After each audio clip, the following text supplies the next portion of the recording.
We will be talking today about the age of exploration, and there's a lot of topics that we're going to cover. Feel free to pause whenever you need to so you can take thorough notes and be prepared to have a quiz on this information.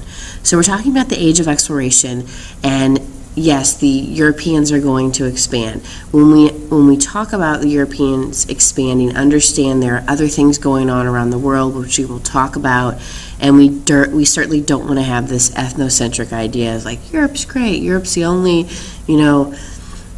continent in the world that does anything important, because that is absolutely not the case. And in fact, Europe is really going to kind of envy what the Muslim traders are already doing, and they really want the spices in the Far East. So they are looking for really what other people have, and it's because of their greed and their zealousness for their religion that they're going to go and make contact with other civilizations and treat them very badly. So we're going to talk about this huge economic boom that the Europeans will have, and let's find out exactly why this happens. They are willing to take great risk and go on these very dangerous voyages. Why? What are they thinking? Well, again, as we said, they are attracted to Asia. They have heard all of these stories of Marco Polo visiting Genghis Khan. Marco Polo wrote a book called The Travels, and again, he didn't go he went typically via land, and they are looking to gain access by sea. Their reasoning, and what's very important, is the spices. We think, oh, what's a big deal about a spice? And most of us don't even pay attention to spices anymore. But if you were eating spoiled meat and you add, little oregano, you add some spices, it's going to maybe boost that flavor, and it's also really going to preserve it. So they want access to the spices. They want to get rid of the middleman. They want to make the bucks, okay? They're also looking for precious metals. Very soon, the natives will figure out, hey, if I say there's gold or silver this way, the white people will leave, and you're going to see that no matter what, they are so concerned really about finding this precious metal because that's what they valued. And we don't know why, but you see Europeans valuing gold and silver while other societies will value, jade or mercury. You're going to see that these gold and silver will cause and force Europeans to do so many things. Also, they have a religious zeal. For example, as you saw in the documentary that we watched, Spaniards, Europeans are willing to kill really anyone that does not accept their faith. And the Spanish motto, which is a very famous motto, God, gold, and glory, and they're really going to take that to the limits. They had a belief that you could spread Christianity to the natives. Understand, many of these natives did not know what they were talking about, and they felt that God would reward them if they convert as many people as they can, and they were willing to do this at whatever cost, and how many lives. They would often take priests with them, and a lot of times, again, the people did not understand, but if they did not bow to the cross, they did not understand, then they would be killed, and this would in their mind increase the power of the Catholic Church. Also understand there are rumors of gold beyond anybody's wildest dream. Like if you remember the movie Aladdin, and you think of Aladdin, and Abu diving in this abyss and swimming in this gold. People had those wild visions, and it's almost like the greed got the best of them. They believed that they could find this gold and they would change their life. They were pretty much just poor, dirty sailors, and they're thinking, if I find gold, I will have riches beyond my wildest dreams. An explorer, Coronado, reported finding a city made of gold, and that's just going to feed on so many, dreams and ambitions that people are going to have during this time period. You see that, again, we have to give these men credit because they are considered brave. They would risk drowning, starvation, disease, and murder. They would really do anything they could for their ultimate goal of benefiting the church, benefiting themselves, and benefiting their state. Glory is found in adventure of claiming new land and making them rich instead of just the poor, dirty sailors that they were.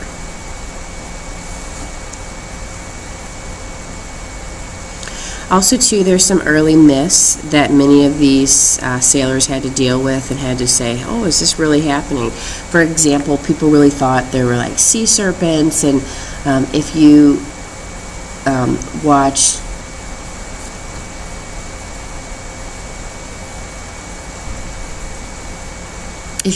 the recent episode of The Big Bang Theory, I saw Leonard being taken off by a sea serpent. But many people had this fear of, hey, I'm going to be taken over and, taken to the bottom of the ocean by a sea serpent. People also believe that oceans near the equator boiled, and that if you get close to hot weather, that sailors' blood would actually boil. Possibly, too, their skin would turn black from the sun's heat, and many people thought, again, early on, that the earth was flat. Understand that when we get to Columbus's voyages in 1492, majority of people believed the earth was round. But again, early myths that will be soon overturned. Okay, talking a little bit about some new technologies. The caravel ship invented by the Portuguese, and if you can see right up here, it had triangular sails. They can hold a lot of large cargo, and this is going to make sailing the ocean blue a little bit better. Also, too, we've got cartography, which is the art and science of map making. Typically, maps were land masses were all lumped together, and they really didn't know exactly what was there. They're missing, as you guys know, the 2 continents of America, but they're trying to get as many accurate maps as they can. Stralib, you will see that this will plot latitude using the sun and the stars, and it kind of goes back to the Greek astronomers. And you will also see, thanks to the Chinese, the magnetic compass, and it helped chart courses. So you will see that because of we call this new technology during this time period, this will really help the captains of the ship, the sailors, really try to make their way around. But you've got to think, poor Magellan, they didn't expect to be gone 3 years on their voyage. But for most of these sailors, you will see the new technology will help them and kind of give them an encouragement to go.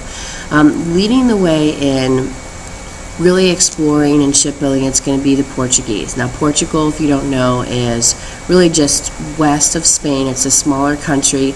They're going to take the lead in European exploration. It's going to be because of Prince Henry the Navigator. He will begin exploring western and southern Africa. They call it the Gold Coast, looking for gold.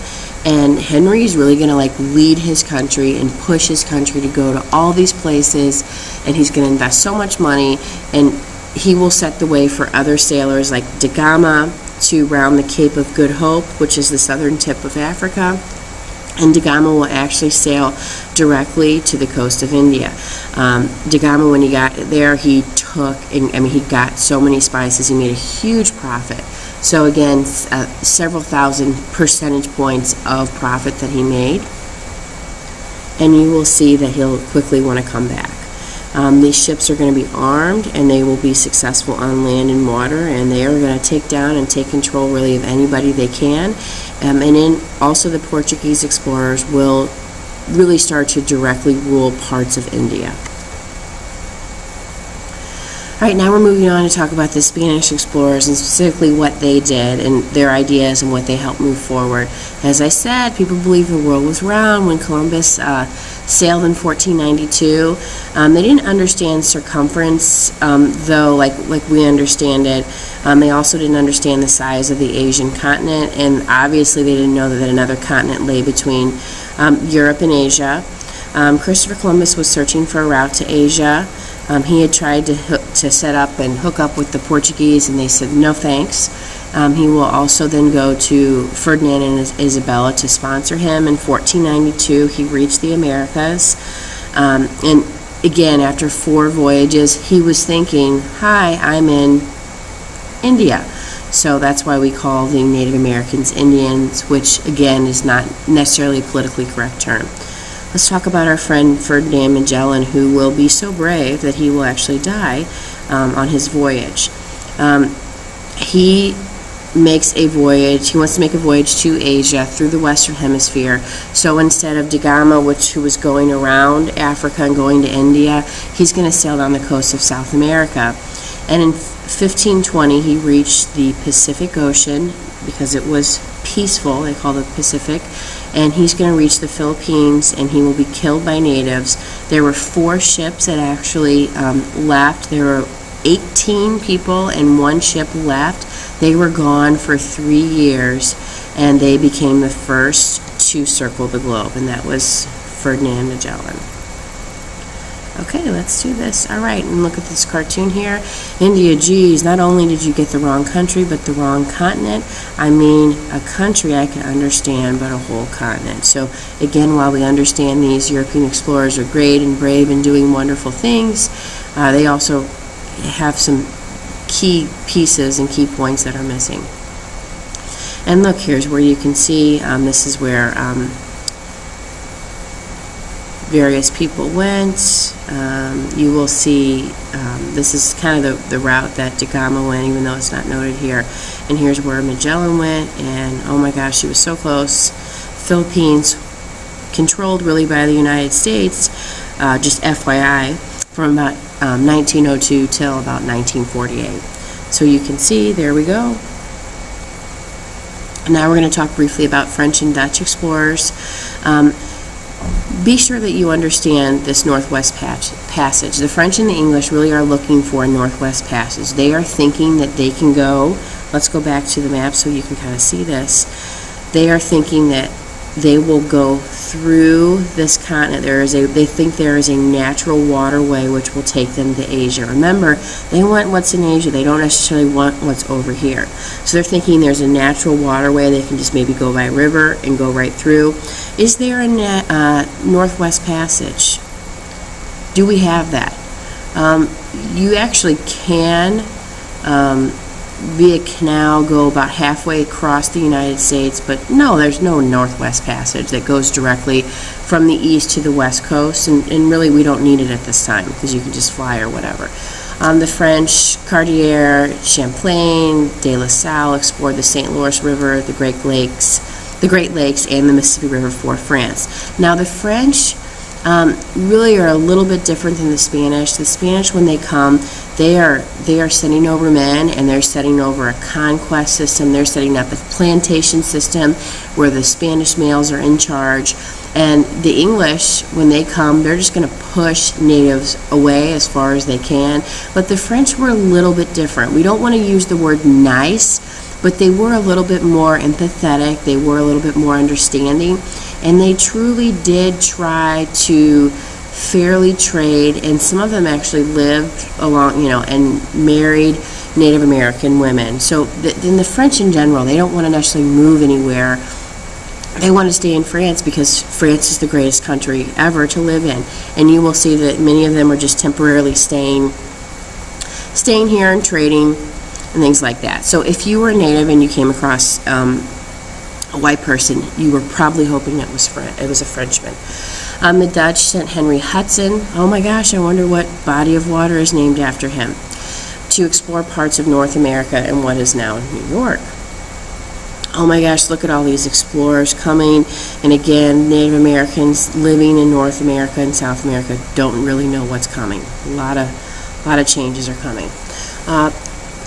You will see that because Ferdinand and Isabella have made the voyages, and this is kind of a route where Columbus's voyages went, they're going to Pope Alexander saying, hey, we need to really kind of divide this land fairly between us.